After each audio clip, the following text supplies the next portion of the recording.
But some of, what is contained on the court papers is that he has been advised that before I walk through the prison gates to serve my sentence as a first direct prisoner of the Constitutional Court under our constitutional democracy, it will not be futile to make one last attempt to invite the Constitutional Court to re-look its decision and to merely reassess whether it has acted within the Constitution or erroneously beyond the powers vested in the court by the Constitution.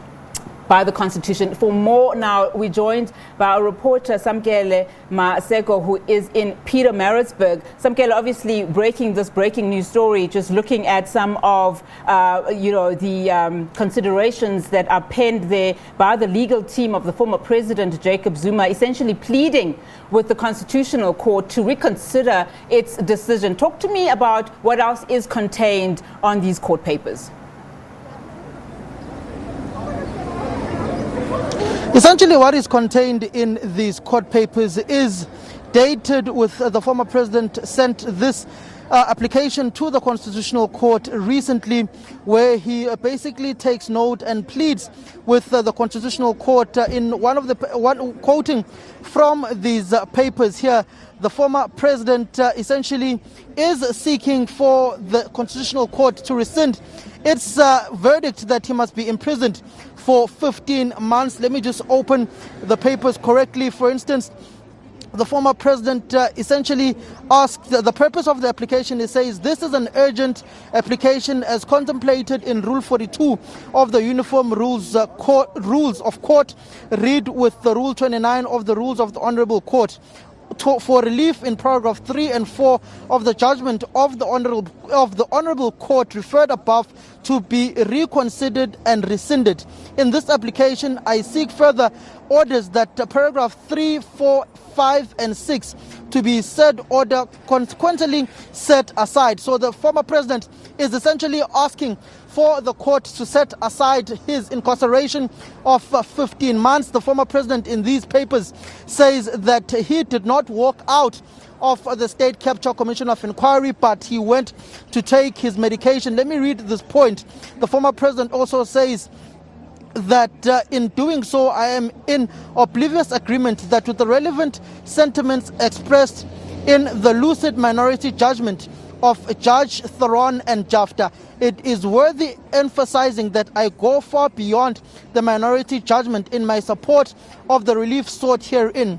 I would not embark on what would be a futile exercise of simply regurgitating the minority judgment. So the former president is essentially aligning himself with the minority judgment, which was inclined by Chief Justice Jafta and also Justice Theron, in which they disagreed with the 15-month imprisonment of the former president. He goes on to say, given my own unstable state of health, and this is my physical life that in the incarceration order threatens, I believe that I am entitled to a court that will examine with dispassionate interest, but a keen sense of judicial duty and independence, where the former president essentially says that his incarceration will hamper his ill health at this point in time. You'd remember that the former president at some point did go for medical examination and treatment in Cuba when he came back and addressed that particular political rally, which was held at OR Tambo Airport, where he was standing alongside Mzwandile Mbeje.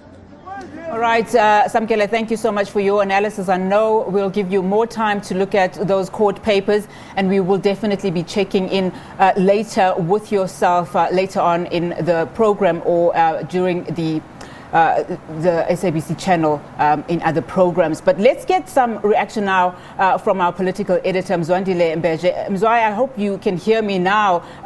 But these are interesting developments coming out from the legal team from former President Jacob Zuma. And they also come at the back of that NEC meeting that was much anticipated, that was supposed to take place this weekend, where I have no doubt that developments at the Constitutional Court surrounding former President Jacob Zuma was going to be discussed. But talk to us about these latest developments in terms of the court papers that have been submitted.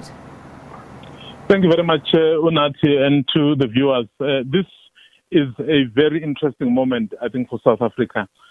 We are seeing the first in many respects.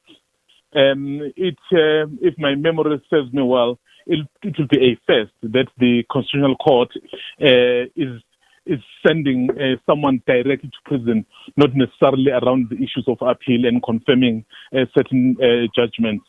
And of course, it will be a first that this kind of application that the former president has made to the Constitutional Court for the rescission of their decision.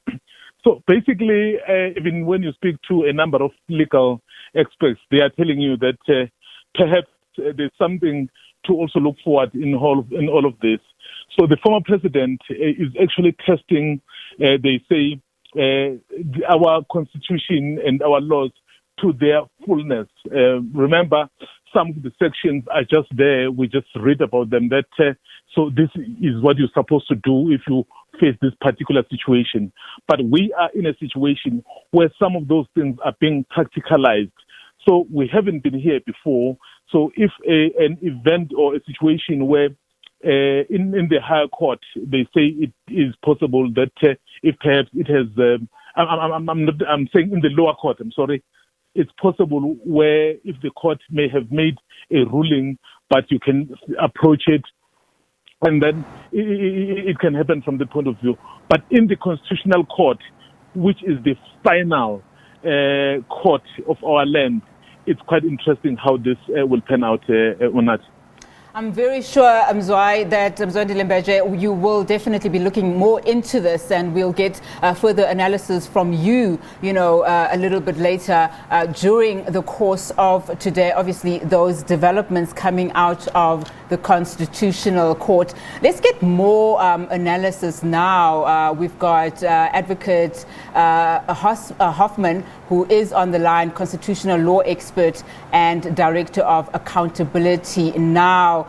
Thank you so much for your time, Advocate. I mean, if you have to look at what Justice Sisi Kompepe said in her court papers when she was giving her judgment and essentially sentencing former President Jacob Zuma to 15 months in prison, she was unscathing and gave a clear indication of why she was going that route. Now, interestingly, we've got Zuma's legal team, led by Advocate Dali Mpofu, now wanting the Constitutional Court via the High Court in Pietermaritzburg to reconsider. What do we make of these latest developments? Thank you for the opportunity, and good afternoon to your viewers. I'm sorry I'm in a moving car with a load of dogs in the back. If they want to contribute, that's their fault, not mine.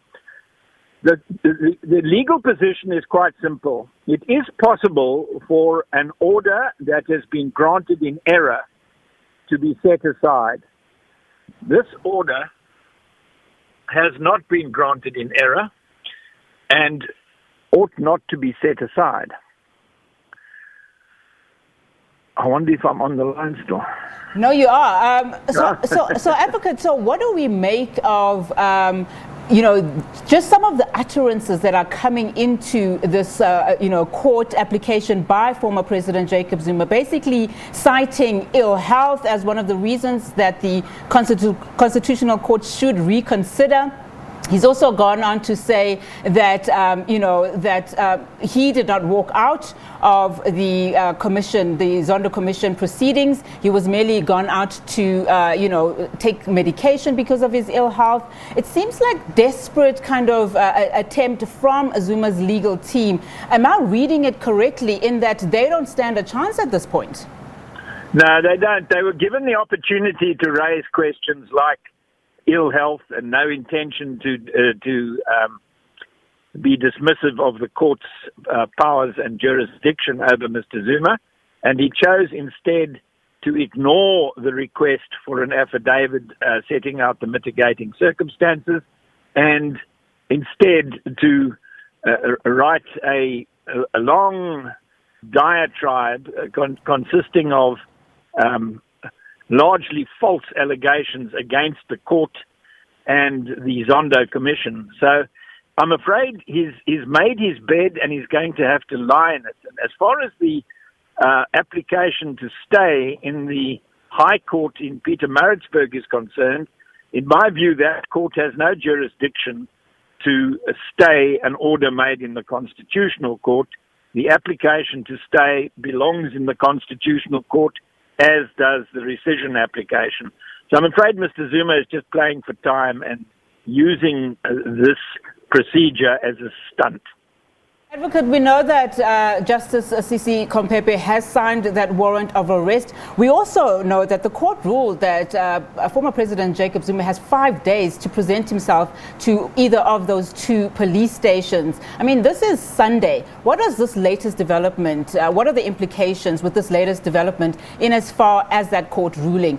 Will Mr. Zuma be compelled to report to those two police stations, either one in Johannesburg Central or in Gandla, by Sunday? Well, if he doesn't, the police are under an order from the Constitutional Court to go and arrest him. And the only way that that can be stopped is if he gets an order of the Constitutional Court staying the arrest pending his application for a rescission of the judgment, that is, an order setting aside the judgment on the grounds that it was granted in his absence and in error. He's not going to get it right because his absence is his own fault and there is no error. All right, fantastic. Constitutional law expert and Director of Accountability Now, Advocate Hoffman, thank you so much for your time and your analysis. All right, we'll continue to bring you breaking news stories and developing stories on the channel. Full View is up next. This is where I leave you for today. From me, Unathi Bagyasha, and the rest of the team here at SA Today, Kamnandi.